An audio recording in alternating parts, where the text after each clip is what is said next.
Welcome to Sitting with Sam number 5. Initially, I was going to make a video kind of going through my favorite or the best arguments for God. But last week, I had this little poll thing going on my Instagram story. I asked a couple questions and I got some feedback. And I was going to respond to some of those inputs I received from my Instagram people, followers, whatever. Most of the questions I had were just kind of polls, so the first one starting off was, do you believe in a God? However you define God. 68% of people said yes. Only 11% of people said no. And 21% of people said they're agnostic or unsure. Now, I had someone respond to this and they were like, I did not expect so many people to say they believe in God. But obviously, this number is not representative of anything except of the people who happen to be following me, which is people I know in real life. And so this isn't, again, representative of anything at all. I think over 50 people responded, which is not bad, but I just have a very godly following, I guess. So the next poll was what kind of God do you subscribe to? The strong majority of 64% of people said monotheism, one God, Allah, the Bible, Quran, Torah. 24% of people said pantheism, which I was surprised so many people would say pantheism. Pantheism is the idea that God includes everything, or God is everything. God is all. Okay, so everything, you and I, and I'm looking outside the window right now, like the trees and everything, and all matter, all material, all consciousness is all just an expression of God, which I honestly think it's a very attractive idea for many reasons. And then there's panentheism, which is similar to pantheism. It's also the idea that God contains all, but God is somehow separate. This is something I don't really understand, to be honest, because if God contains all, then how can God be separate? I think both pantheism and panentheism are kind of attractive ideas intuitively to me at this point in my faith journey. But I haven't delved too deeply into them, so I can't say too much about it right now. But anyway, 8% of people voted for panentheism, and then only 4% of people voted for deism, which is the idea that, yes, there's a God who created everything or created this world, this universe, but as opposed to monotheism, in deism, God doesn't interact or intervene with the universe post-creation. So he creates everything, and then he dips, more or less. Which, honestly, obviously there's different forms of deism, and I'm kind of, generalizing things here for simplicity's sake. But one thing that deism, I think, is smart about is it doesn't have the problem of evil, for instance, or the problem of divine hiddenness, which I think are, it's popular to say these days that those are probably the strongest arguments against classical theism. And, deism just doesn't have to deal with them, because if God creates this world and then he dips, you don't have to worry about, why is there suffering? Why do kids get cancer? Why wars? Why? It's like, okay, God is just the creator guy, and he pops one universe into being, then he's out of here. I could only include 4 options, so I kind of included those options that I thought were most popular. I don't think there's a lot of polytheists or henotheists out there these days. Those were very popular forms of belief and religion, of course, back in the day, but left those out for practicality's sake. Then the next question was, how confident are you that your belief vis-a-vis God is roughly accurate? And here the average evened out to about I want to say 70%, which is good, which is nice. It was interesting to see most people are either all the way 100% confident that their beliefs are accurate. There's a couple people who are in the middle, but then some people are very far on I actually don't, I'm actually so not confident, which is also kind of, I think, where I would find myself. I'm not confident at all that my belief vis-a-vis God is true, but also I don't really have a strong belief about God at this point, or what God looks like. Again, I was saying at this point in time, I do think pantheism and panentheism are weirdly attractive, or something that goes into that direction. I personally don't really find a monotheistic God to be very convincing anymore. Of course, I recorded my whole video of about leaving the Christianity of my childhood, and I think I go into some of the reasons why I don't think that God that I used to believe in, it makes sense to me anymore. And then the last question, the last poll was like, what happens when you die? And the four options I gave were heaven, hell, and some afterlife realm, reincarnation / transmigration, then kind of the materialist view of lights out, consciousness ends when you die, or a secret fourth thing. Now, here I was a little surprised because even though so many people believe in God, the belief about heaven, hell, or some afterlife realm was only at 42%. So it didn't even crack like the 50% mark. 28% of people seem to be materialists, like they think that when you die it's lights out. 23% believe in reincarnation / transmigration, and only 7% of people voted like on a secret fourth thing, but no one really told me what they believe in, so can't really use that for anything. I do want to say on this point, and I think I mentioned this on my second podcast with Luke, I really hope reincarnation isn't true, just personally speaking, because I don't want to do this all over again and not even remember that I was here before and have to go through everything. And I think it just sounds like such a chore for what, to do it again after that and again after that. So I guess it's a better option than heaven or hell, because if you have heaven, you arguably also have hell. And I also don't want that. I also don't think that is very plausible, or if it is, it's probably very different than, again, how I grew up to think about it. I grew up to think about heaven and hell in the sense that who goes to heaven? The people who literally have the correct belief, okay? Who believe that Jesus Christ is their Lord and Savior and that he died for their sins. Those people get an eternal afterlife in heaven, in communion, in relationship with God, and everything is perfect, and you worship him for all eternity. And then the rest of the people, who, it doesn't matter if you're a good person, it doesn't matter if you help people while you're here on earth, it doesn't matter if you give to charity, or if you save someone's life, or if you are kind or patient, doesn't matter. If you don't believe that Jesus Christ is your Lord and Savior, you go to hell for all eternity and have indescribable suffering and gnashing of teeth, and this very much like fire and brimstone version of hell. That's what I was brought up to believe, and that's what I did believe for a long time. I don't think it makes sense at all anymore. Again, in the previous video, I mentioned that there's people like David Bentley Hart, theologians like him, philosophers like him, who might be Christians, who believe in a universalist faith, where God ends up saving everyone at the end of the day, because he does, it does say in the Bible, I think, that God wants everyone to be saved. So, if he is all powerful, what's stopping him? It's hard for me to even think about this in any way that would make sense to me at this point, but I do think it might be something closer to a universalist idea of it. But again, then I wouldn't know why we would be here on this earth in the first place. Like, if this earth is some kind of preparation, some kind of like important thing for your soul to go through, to grow, and then you just end up in heaven after this one life, it also doesn't really make sense to me. So maybe reincarnation even makes more sense at this point in time to me. I don't know. I still think a really strong contender, of course, is the materialist view of things, even though I don't really consider myself a materialist. The thing is, it doesn't take too much creativity to think like, okay, yeah, when I die, my brain shuts off and this consciousness ends.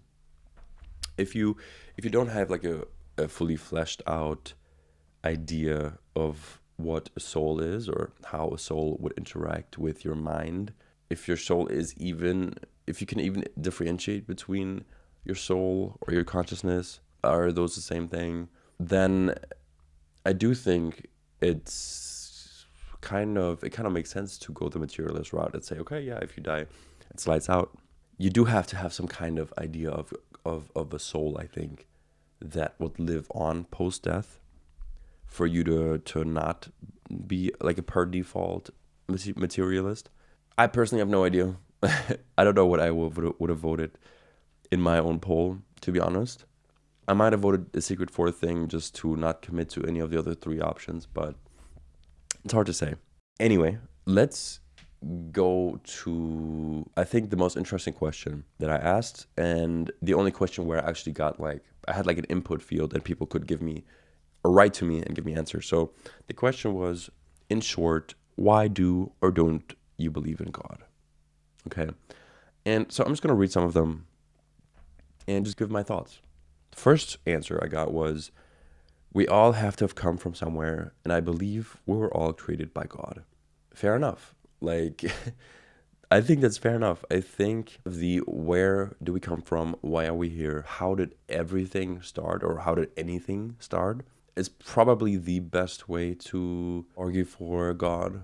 I think the most difficult and the most, I don't know if the most important question, but probably the most fundamental question that I can come up with, and I haven't come up with it. This is obviously like a very popular question in philosophy, but it's like, why is there something rather than nothing? And this is a really, this is one of those questions you can ask your buddies at 2 a.m. and you can philosophize about it. But it's like, if you really think about it, why is there something rather than nothing at all?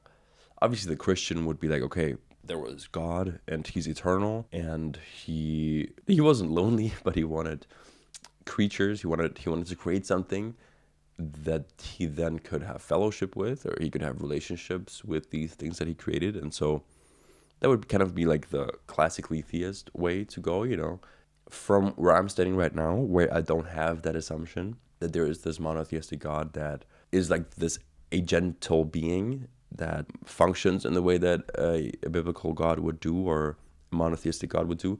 I don't have that assumption right now. So to someone who has a little bit more of an agnostic or neutral stance like me, this question really, really is like a bottomless pit, because you can just think about this for so long and just not come to a satisfying answer. So I do think this is a very good point, actually. What is the first cause? What is the first mover? If there was a genie and they would be able to answer me anything accurately, this is probably what I would ask them as my first question, is like, why is there something rather than nothing? Because in German we have this saying like, von nix kommt nix. Like, it doesn't translate directly to English, but like, something can't come from nothing. Like, from, if you literally imagine nothingness, you can't even imagine nothingness, because it's not like it's just blackness.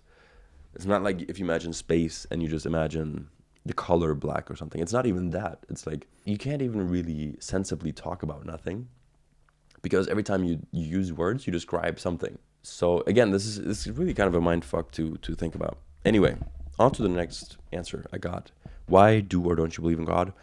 Next person said, because he healed me when I should have died. I know this person personally, and I think I know what they're talking about. I think they're referring to like an accident they had, a car accident. I think, this is a very, very valid answer. And this is something where, for me as an agnostic, it's really difficult to make any sensible points about afterwards, because it's a personal experience. Okay, the first answer we had, it was an idea. It was this idea that we all have to have come from somewhere. I could talk about that. This thing where it's like, it's a personal experience. It's something that happened to you, and it's something that that made you stronger in your faith. And it's not something that I would want to like talk you out of, or argue you out of, or be like, well, what does it mean that you should have died? You didn't die, so what does it mean that you should have died? Also, you're not crediting your doctors, etc. But I'm not going to do that, okay? I think it's beautiful if someone has their faith and something happened to them and their faith brought them through it, or it made them stronger in it. Who am I to like challenge that? It's not who I am. It's not what I want to do. So I think that's beautiful. The next answer is, there's no way that the human body and all of creation was a coincidence. There's only one God. So there's actually something to unpack here now, okay? There's no way that the human body and all of creation was a coincidence. I think that's fair enough. I don't think the alternative, though, to there only being one God is that everything is a coincidence. I think that's a false dichotomy, okay? I don't know that necessarily this person is saying this, but just to put it out there, I think a lot of the time Christians, and I don't want to call out only Christians, okay? I can also call out Muslims or whatever, but I know Christians the most, and I grew up Christian, and so when I say Christians, just you can imagine just any kind of believer or whatever.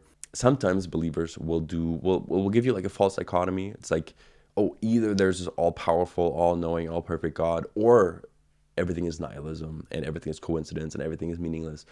It's not, I don't think it's like that. I think that's, again, it's a false dichotomy. Again, I don't know if this person's trying to say this. There's no way that everything was a coincidence. Yeah, I have a really hard time believing that everything was a coincidence too. But I also have a really hard time believing that an all-perfect, all-powerful, all-loving, all-knowing God created everything given the world that we find ourselves in. So also, me responding to these now, I do realize it would probably be more entertaining if I personally had a really strong view on these. Like if I had a really strong belief that, yeah, everything is definitely just materialism, physicalism. Everything just started with the Big Bang. And maybe there's like a multiverse. Maybe our universe popped out of a different universe. Or maybe it's just like universes all the way down. But, I don't really have a strong stance like that. I have different intuitions, but you're going to have to bear with me in my not knowingness, okay? So on to the next one. This person says, I think we've gone through something quite similar with our beliefs. I believe in God, but how? And I know this guy too. And I think his answer just cut off. I don't know if if it allowed him to type, and it just didn't pop up in my response. I wish I saw the rest of his answer, but anyway. My other friend here says, human existence and consciousness. And I think he's getting to something really important, and I think he knows what he's getting at, which is, to me, also consciousness is probably the deepest mystery. Beyond like the question of why is there something rather than nothing, the next question would be, how is it that, let's take the physicalist view for a second. Let's take the Big Bang for granted for a second. Let's say it's true. How is it that something physical, a material process that then evolved over time and evolved different species and evolved different creatures, and eventually here we are with a Homo sapien, a human being, and we're conscious, and our consciousness is the most dominating thing in our experience. As a matter of fact, our experience itself is what consciousness is, okay? The experience that you have of being the person that you are right now, watching this right now, or listening to this right now, this little video is part of your current experience. But the experience itself, when you wake up in the morning, you rise into your awareness, into your experience. There's something in philosophy called the interaction problem. Like, how is it that a mind, that this experience, this consciousness, which is an immaterial thing, but how is it that that interacts with the material, right? It's like neurons are firing in your brain. That is a physical process, but the experience itself that we are having is immaterial, right? That is consciousness itself. And so when this person here says human existence and consciousness, and that points him to the belief that God exists, I again have to say fair enough, and I'm abusing the term fair enough at this point, but it is simply a mystery. Science doesn't have a conclusive or consensus answer. These are things that still in philosophy are heavily debated. And of course, there are people who think they have the answer, but I would say it's a mystery. And I think if someone ponders this mystery of consciousness and they don't end up maybe a panpsychist, which is getting super popular these days. Philip Goff, for instance, is a famous panpsychist, which panpsychism essentially just states that consciousness is part of the universe, in the sense that everything at a fundamental level is conscious, and that it's not like humans or animals or other creatures with a brain, that they have a kind of magical ability to experience consciousness or be conscious, but rather that consciousness is the very building block of the universe. But obviously that then goes to some pretty weird places pretty quickly, and it's like, oh, is my phone, is the matter, the material that exists in my phone conscious? Or is it a little bit conscious? Is it only like how would you even quantify that? It's weird. It goes into some weird places, and I honestly don't really think, I don't know, I don't really find it super convincing. I like the idea that consciousness is fundamental, but specifically going down this panpsychist route intuitively doesn't really do it for me. Okay. Anyway, next answer is because we have historical legitimacy of eyewitnesses who saw Christ die and rise again. Now, finally, I have an answer where I can push back a little bit on and be maybe a little bit controversial. First, I'm going to say, and I don't want to offend my Christian friends, but eyewitness testimony doesn't really matter to me. If you look into eyewitness testimony in general, it's not worth a whole bunch, okay? If you look into the psychology of people, of specific examples where people see something, various different people see the same thing and they report completely different things. It's a well-known fact in psychology that just people aren't very reliable witnesses, or even if you encounter something and then recount it later on, you might, every time you memorize something, it's not like you're tapping into objective truth and you're able to recall something. It's like, no, you have to reconstruct what happens. If you recall something and you recall a memory, it's a reconstruction essentially, okay? And I'm just saying this to preface that I don't think in general eyewitness testimony is worth that much. Someone like Muhammad even is a lot more well documented historically than the narratives of the New Testament. The narratives of the New Testament, Jesus, everything, all of that, doesn't really exist outside of the New Testament, which is a problem if you want to pretend like you have a lot of historical legitimacy to your beliefs. I think the New Testament is a wonderful and maybe close to miraculous set of different pieces of literature coming together. I don't think it's very historically reliable necessarily. Again, I don't want to, delegitimize this person's belief in God or whatever. To me personally, just if someone says like the reason they believe in God is because historical legitimacy of like eyewitnesses or something, I just know that we're probably not going to have the most productive conversation after that. And that's okay. Something I also like to bring up when Christians bring up eyewitness testimony is like, I like to say like, okay, please look into Mormonism.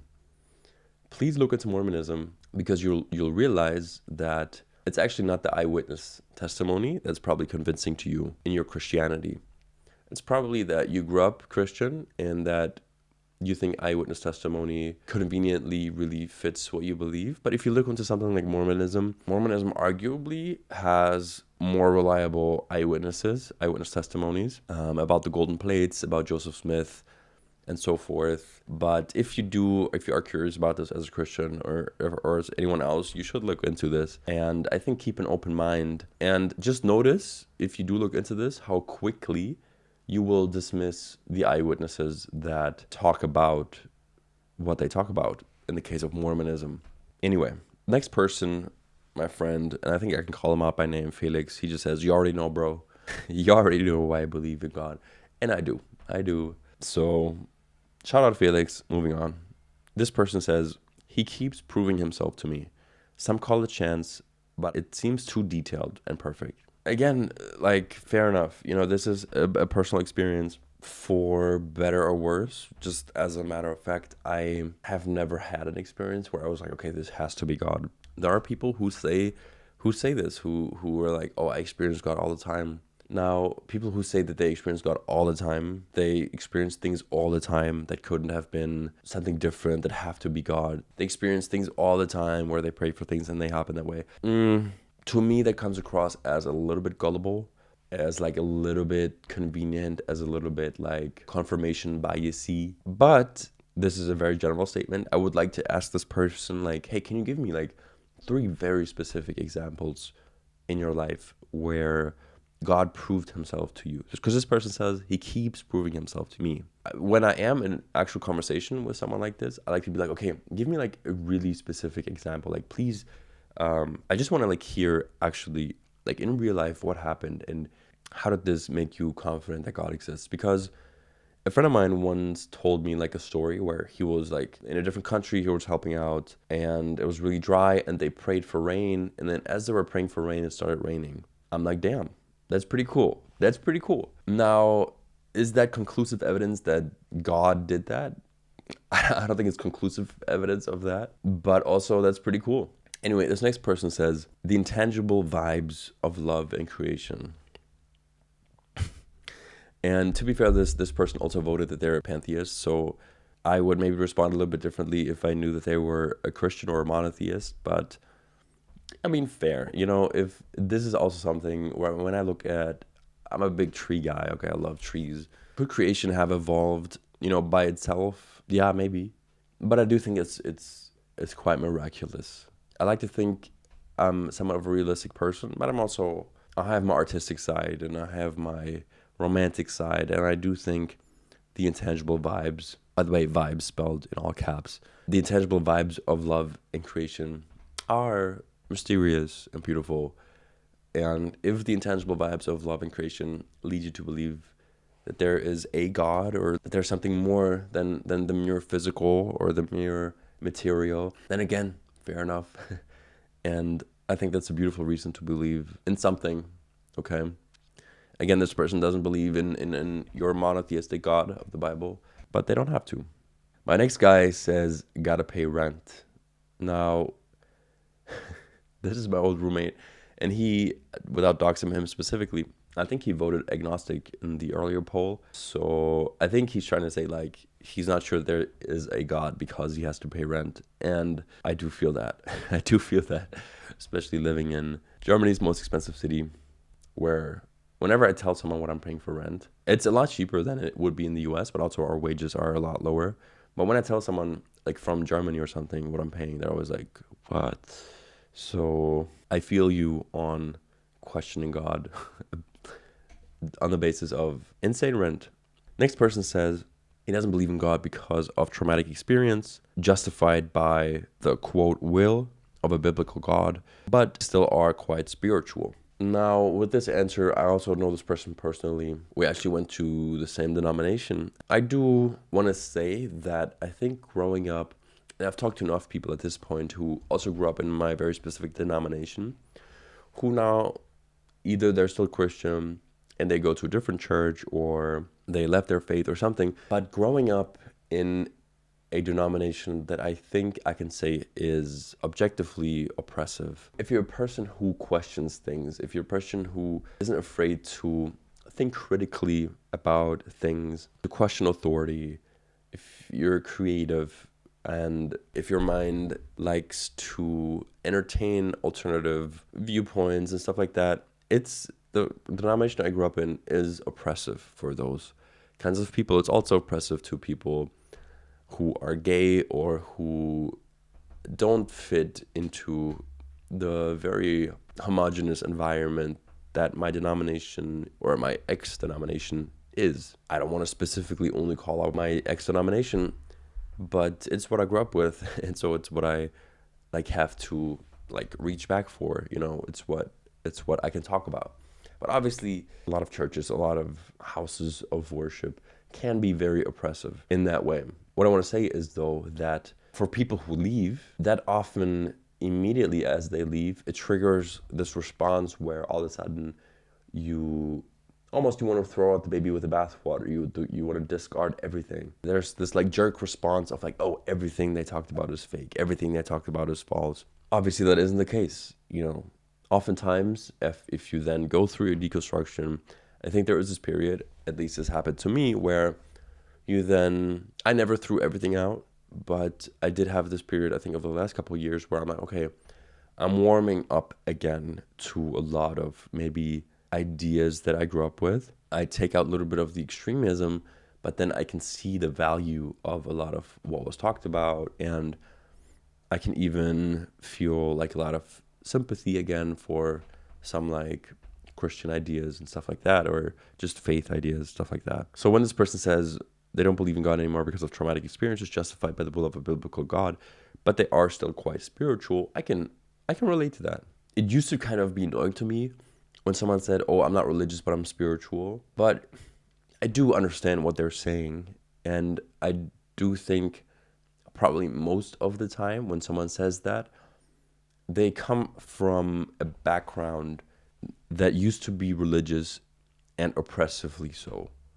And that now they have found their own way and their own way of thinking about God, their own way of thinking about the universe and the afterlife and everything that doesn't relate back to the way they grew up. So anyway, the next person says something super similar as the first person, so we're not going to go over that. Next person also mentions they believe in God because he is a creator with infinite grace. It's interesting to me that they have this add-on with infinite grace, because if God is a creator with infinite grace, and I know this person is a Christian, then of course we arrive inevitably at this tension of the problem of evil and also the problem with the doctrine of hell. Because if you have infinite grace, then why does anyone go to hell? Of course, a Christian will then say, okay, God is love and he's great, he's graceful, but he also is just, and they will justify people going to eternal hell by God being just,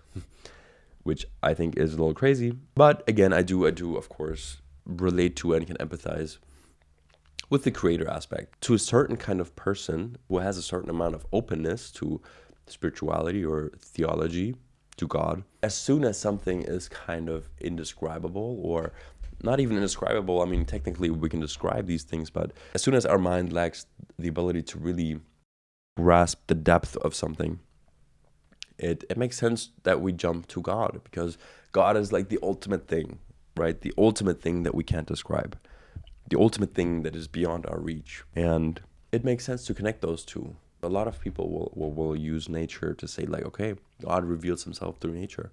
I think there's a verse like that too. So that's a very fair point. I'll never argue with someone who is in awe of nature and who thinks that brings them closer to God. Because also when I'm in the woods or when I'm in nature and I'm with friends and we can really experience like the beauty of nature, it's like, yeah, like it's a really awesome thing. Next person says, I don't believe in a God, but I believe in the universe, the beautiful balance of the earth. Honestly, I don't really know what it means to believe in the universe. Maybe this means something like they believe in karma. That's cool. It's not specific enough for me to really have a lot to respond to this. I think it's kind of a spiritual but not religious kind of take on things. This next person, my good friend Zach, who I think will be on this podcast pretty soon, he says, I don't believe in one religion's God. It seems like they all have a piece. And I think that's probably kind of where I'm at as well. I used to think it was silly when people said, oh, all religions point to the same truth. I wouldn't put it that way. I would never say all religions point to the same thing or point to the same truth, but they kind of do. Okay, they kind of do. And I like how Zach puts it here. He says, it seems like they all have a piece. I don't think any spiritual tradition has it all figured out. I think, and I don't know if I've mentioned this, but I am kind of a fallibilist. I believe in fallibilism. I believe in humans just tend to err. And I don't think it makes sense to say that we have the absolute truth regarding anything, because there's always room for error. And I think having that mindset allows me to say, like, okay, I can see that different religions are trying to and are grasping at something, right? There's also a bunch of overlap, for instance, between Islam and Christianity, and a lot of Christians or a lot of Muslims might deny this. Of course, there's a lot of differences as well. I don't want to deny that, but there is a lot of similarities in, like, the big picture, grasping at the ineffable. And without going too deep into this, I do think Zach is onto something here. Next person says, there's too much evil in the world for there to be an all-good, all-powerful God. And in short, I agree with that. I agree with that. I don't think there's an all-powerful, all-good God because of, again, the problem of evil, the problem of suffering, the divine hiddenness arguments. Basically, to me, render an all-powerful, all-loving God logically incoherent. I just can't square those things, and I know people will try to all the time. And I know people always fall back on, okay, but God is mysterious and we don't know his plans. And yeah, that's true. It's true. If God exists, he's mysterious, all right. But something being mysterious and us not being able to see the whole picture doesn't give God the ability to like make a square circle or something. If you have those propositions of like, Okay, here's the biblical God. Okay, he is all-knowing, all-powerful, and he's loving. Okay, he's omnibenevolent. That means he is love. Okay, he wants the best for everything and everyone. If you have this proposition, and then you have the actual world that we find ourselves in, with, again, standard examples, kids getting cancer. Right now, let's make it, timely. I mean, kids are starving to death in Gaza because of the evil regime that is Netanyahu's Israel. Just one example. There's a lot of examples, okay? But all of this evil and so forth, Christians, of course, will jump to, okay, we have free will, blah, blah, blah, blah, blah. But again, God created this world. He created humans. He knew what was going to happen. Again, he's all-knowing. So I can never square those two things. If someone can square them for themselves, if it makes sense to them, if it makes sense for them to say, okay, we just don't know everything about God and we don't know his ultimate plans with things, and so we can justify the suffering and we can justify the evil and the hurt and the pain because ultimately God has a plan that makes sense of everything. That's great for them. I can't do that. It doesn't really make sense to me. To me, it's kind of like saying God can make a square circle.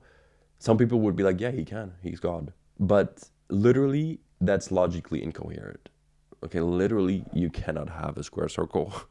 And when someone says God can do that, at that point, the conversation is over, because if your God can be logically incoherent, then we're not even in the same conversation anymore at that point. And that's kind of how I feel about the biblical God, essentially. And then there's a couple more answers that where I can't really say much about.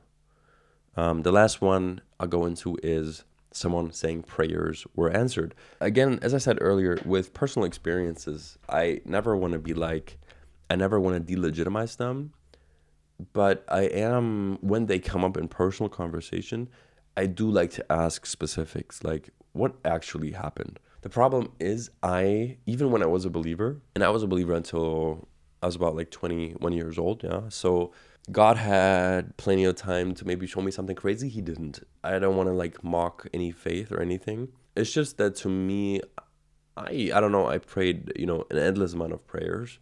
Some of them were answered, quote unquote, in the sense that I prayed about something. Maybe I prayed about something in my personal future that I might have been anxious about, and then it ended up being fine. Or I might have prayed about, I don't know, other specific things, and maybe they worked out in some way, and then I could attribute that to my prayer. But I never had like a thing where I was like, wow, this is miraculous. This has to be God. Like, how could this otherwise have happened? And I know some people say they have that, and I know some people say they experience God or experience something supernatural or experience their prayer answered in very like insane ways that couldn't have otherwise happened. When someone tells me this in person, again, I ask for specifics. I want to know the story. I also like to say this. Well, what about all the other experiences that people have had that don't go well together with your faith? Every major faith has people who have had experiences, mystical experiences, religious experiences, etc. So it's always curious to me that people of a certain faith kind of disregard all the other experiences from a different faith.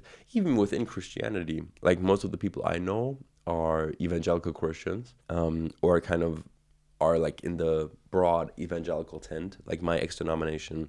They would never call themselves evangelicals, but they are in the evangelical tent of Christianity. If I were to tell them about like all the experiences that Catholics report to have with the Virgin Mary, I don't think they would respond so... I don't think they would say like, oh yeah, that probably happened, right?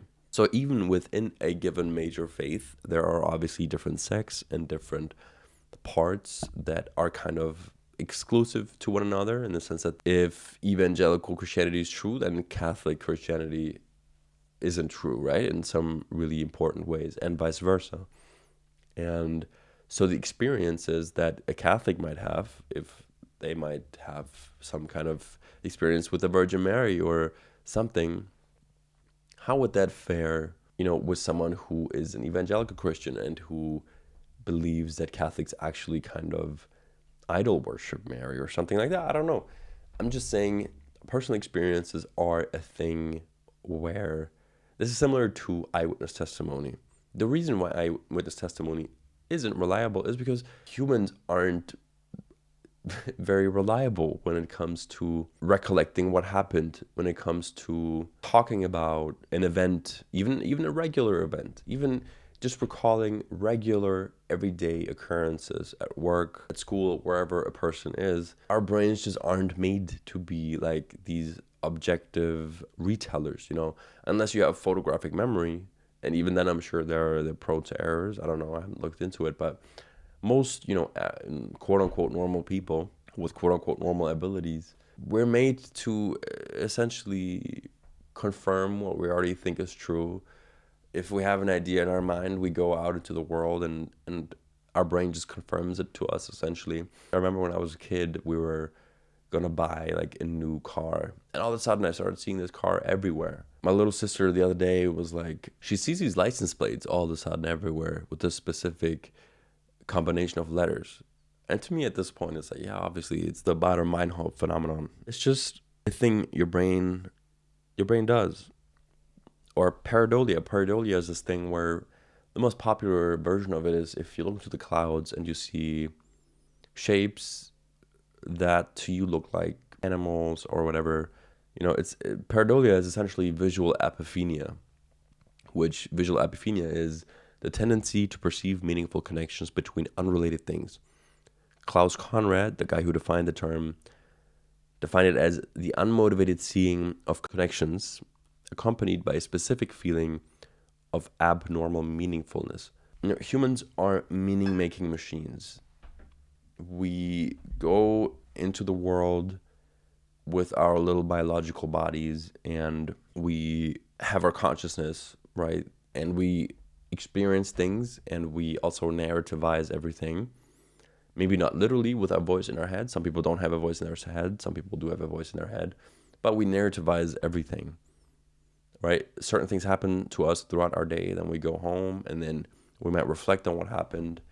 And so the days pass and the weeks pass and the months pass. And we have a certain narrative in our mind about the world and about us and about our family and about our friends and about everything. This is a kind of creative process that if we think that it is objectively true or flawless, we're wrong.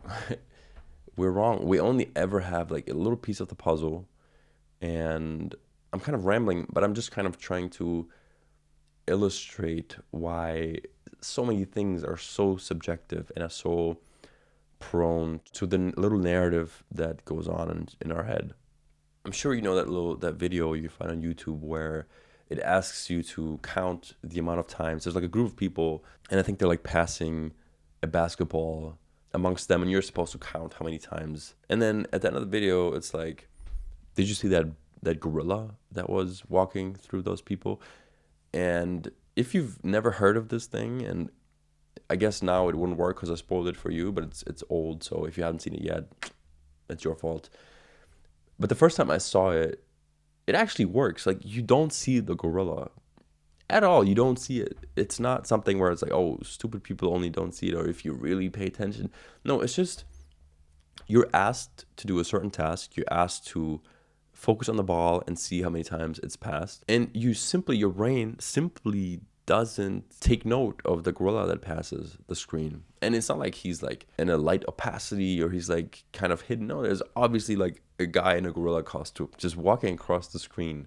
And it's a really, really good example of simply like, obviously your eyes were on the screen and saw the gorilla, but your brain is the thing that ultimately filters things and sorts things. It's just an example that I think illustrates how limited we are as people. And yeah, so thank you guys. This was a video I did instead of my favorite arguments for God video, but I think I touched on some of the reasons I think are very good reasons to believe in God. Like the first cause, first mover idea. Something can't come from nothing. And I still don't really know how to end videos, so I'm just going to say bye. See you in the next video. I hope next time I'm recording, I'm not... Right now, I'm like under the weather. I don't know if you heard it in my voice. Also, the weather is totally shitty outside. It's kind of really dark. And I don't really have great lighting yet in my room. So there's a bunch of stuff I need to do yet to make these videos more high quality and more well structured. But Sitting with Sam 6 coming soon, maybe with a guest, maybe by myself. If you're still watching this and you haven't subscribed, you need to, because what are you still doing here? But yeah, do whatever you need to do to help me out, if you feel so inclined. And if not, thanks anyway for watching. So yeah, namaste, bye bye.